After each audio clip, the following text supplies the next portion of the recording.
오늘의 큐티 말씀은 사무엘상 1장 19절부터 28절입니다. 제목 어둠에서 드림으로. 먼저 앞뒤 문맥을 살펴보겠습니다. 사무엘상은 사사시대가 끝나고 왕정시대로 이어지는 과도기라고 할 수 있습니다. 사무엘상의 시작은 사무엘의 등장으로 시작되는데 1장에서는 엘가나의 가정 이야기가 나옵니다. 엘가나의 첫째 아내는 한나인데 자녀가 없었습니다. 둘째 아내는 브닌나입니다. 아이를 낳지 못한 한나를 브닌나가 괴롭힙니다. 한나가 울며 아무것도 먹지 않으려고 합니다. 한나는 괴로운 심정으로 하나님 앞에 나아갑니다. 한나는 아들을 주시면 여호와께 그 아들을 드리겠다고 서원합니다. 도리어 제사장 엘리는 한나가 술에 취한 줄 알고 오해하였지만 한나는 제사장 엘리가 잘못 이해한 것을 알려주었습니다. 사무엘상 1장 후반부에는 여호와께서 한나의 기도에 응답하신 것을 볼 수 있습니다. 한나가 사무엘을 낳았습니다. 젖을 뗄 때쯤 여호와께 드린다는 약속을 지키게 됩니다.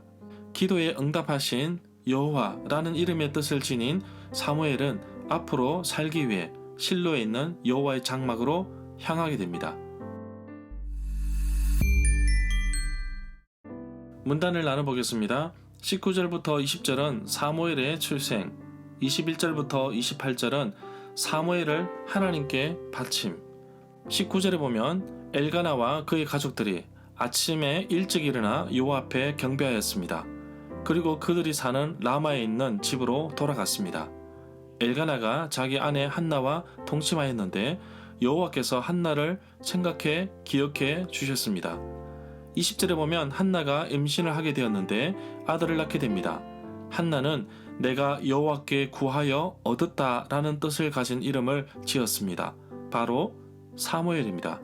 사무엘이라는 이름의 뜻은 히브리어로 하나님의 이름이라는 뜻을 가지고 있습니다. 그 이름이 여기 20절에 히브리어 동사 묻다와 관련되어 있다고 봅니다.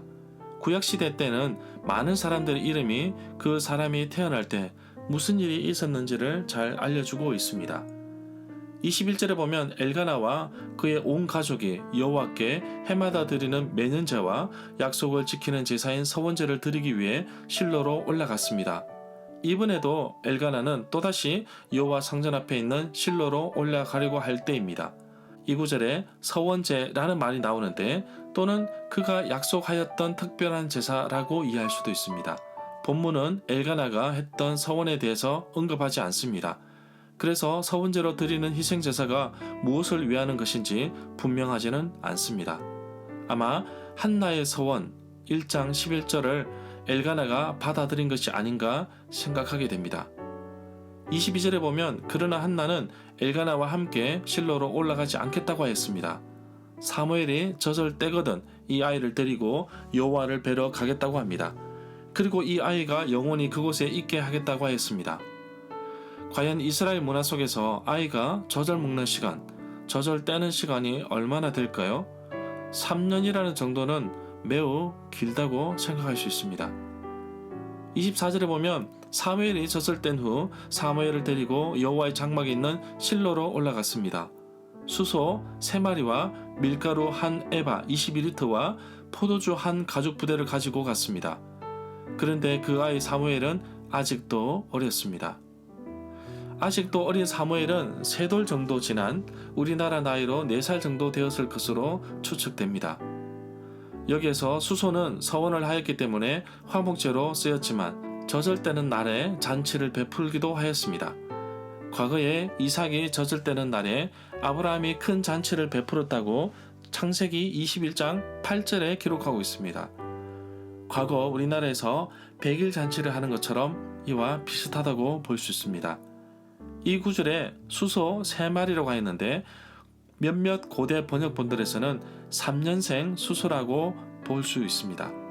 이 구절에서 말하는 포도주가 민수기 15장 1절부터 16절에도 나오는데 서원의 성취를 빌 때 희생제사로 수소 1마리와 함께 밀가루로 된 곡식 제물과 포도주의 전제를 함께 드려야만 되었습니다.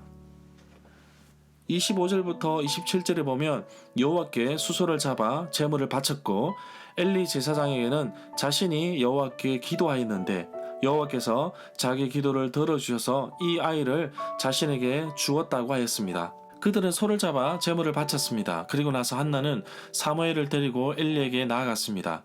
한나는 아들을 얻었지만 주신 아들을 다시금 여호와께 돌려드리게 됩니다. 바로 어둠에서 드림이 된 것입니다. 28절에서 그러므로 나도 사무엘을 여호와께 드립니다. 그리고 그의 평생을 여호와께 드립니다. 평생토록 여호와의 사람이 될 것입니다. 그렇게 한 뒤에 그 아이는 그곳에서 여호와께 경배하였습니다. 결국 아이 사무엘은 여호와께 드림이 되었고 여호와께 소유권이 넘어가게 된 것입니다. 이제 성소에 머물면서 한평생을 하나님을 위해 섬기게 됩니다. 절마다 상세한 설명과 구절 해석, 그리고 핵심 내용과 중심 줄거리는 네이버 블로그에 올려져 있습니다. 내게 주시는 교훈입니다. 하나님께서는 한나의 기도를 들어주셨습니다. 한나가 정말 간절히 기도한 것을 생각하신 것입니다. 하나님은 언제나 그의 자녀들이 기도한 것을 기억하시고 또 이루어 주십니다. 한나는 아이가 없어서 고통스럽고 마음이 괴로웠습니다. 한나는 자신에게 아들을 주시면 아들을 여호와께 드리겠다고 서원하게 됩니다. 그리고 한나는 때가 되어 하나님께 그 약속을 지키게 됩니다. 서원을 함부로 하면 안 되지만 또한 서원한 것을 반드시 지켜야 할 것입니다. 아이를 여호와께 바치는 엄마 한나의 또 다른 심정을 볼 수가 있습니다. 바로 젖을 후 실로로 올라가겠다고 합니다. 젖을 떼지 못한 아이와 생이별하는 것을 엄마로서는 받아들이기 힘들 수도 있을 것입니다. 그러나 한나는 기도의 약속을 지킵니다. 기도에 응답하시는 하나님, 기도를 통한 약속을 이행하는 한나. 어둠에서 드림으로 기도 제목이 바뀌는 한나의 신앙의 삶을 보게 됩니다. 늘 하나님께 얻기만 하였던 나의 삶을 되돌아보고 이제는 나의 인생과 삶을 하나님께 드리기를 원합니다. 한나의 기도를 보고서 배우는 것은 자신의 권리를 포기하는 것입니다. 주신 이도 하나님이시고 거두시는 분도 하나님이심을 고백합니다. 하나님께 드리는 내 기도가 흥정하듯 투자하듯 보채는 듯 하지는 않는지 살펴보기를 원합니다. 이제는 성숙된 그리스도인으로서 하나님의 마음을 시원케 하는, 그리고 하나님과의 약속을 잘 지키는 자가 되기를 원합니다. 오늘도 나의 기도에 귀를 기울이시고 이루시는 하나님을 찬양하며 기쁨으로 나아가는 하루가 되기를 간절히 소망합니다.